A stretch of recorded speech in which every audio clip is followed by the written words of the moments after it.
بجلی کی قیمت میں ہوشربا اضافہ عوام نے اکثر مسترد کر دیا۔ کہتے ہیں بنیادی ضروریات پوری کریں، راشن پورا کریں یا مہنگے بل دیں۔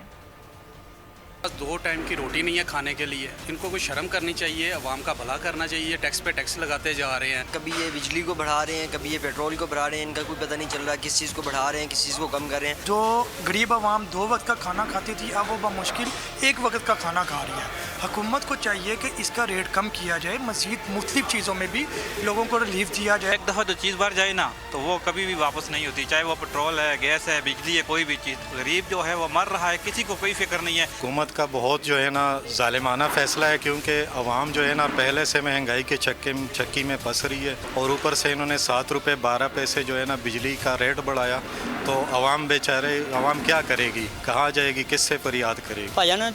ابھی تو نا ٹیرف بڑھا ہے، اس کے علاوہ ہمارے یہ ٹیکسز بھی بڑھائیں گے، اور آپ کو پتہ ہے یہ 200 یونٹ تک جو ہے یہ بجلی کے پھر بھی عوام کا گزارا ہو جاتا ہے، تو 200 سے جیسے یونٹ اوپر جاتے ہیں تو عوام کا برا حال ہو رہا تھا۔ یہ یہاں پہ نہیں رکیں گے، یہ 7 روپے ہو گیا، یہ 2 روپے پھر کم کر کے عوام کو تھوڑا سا پھر لولی پاپ دے کے یہ پھر مہنگا کریں گے۔ کچھ نہیں سوچ رہے، کچھ نہیں عوام دا سوچ رہے، کچھ نہیں ساڈا سوچ رہے۔ اگر اور بھی مہنگا کر دے تو اب لوگ چوری کرنے پر اتر آئیں گے۔ ابھی عوام رل رہی ہے، بجلی ہماری ہے، گیس ہماری ہے، اور ہمیں جو ہے مہنگے داموں اس کے بل دینے پڑ رہے ہیں۔ کوئی ریلیف نہیں ہے، ظلم کیا جا رہا ہے، انتہائی سخت قسم کا ظلم کیا جا رہا ہے۔ اب یہ لوگ یہی چاہتے ہیں کہ یہ عوام ان کے پیچھے نکلے۔ سبسکرائب کریں اور بیل دبائیں تاکہ کوئی خبر رہ نہ جائے۔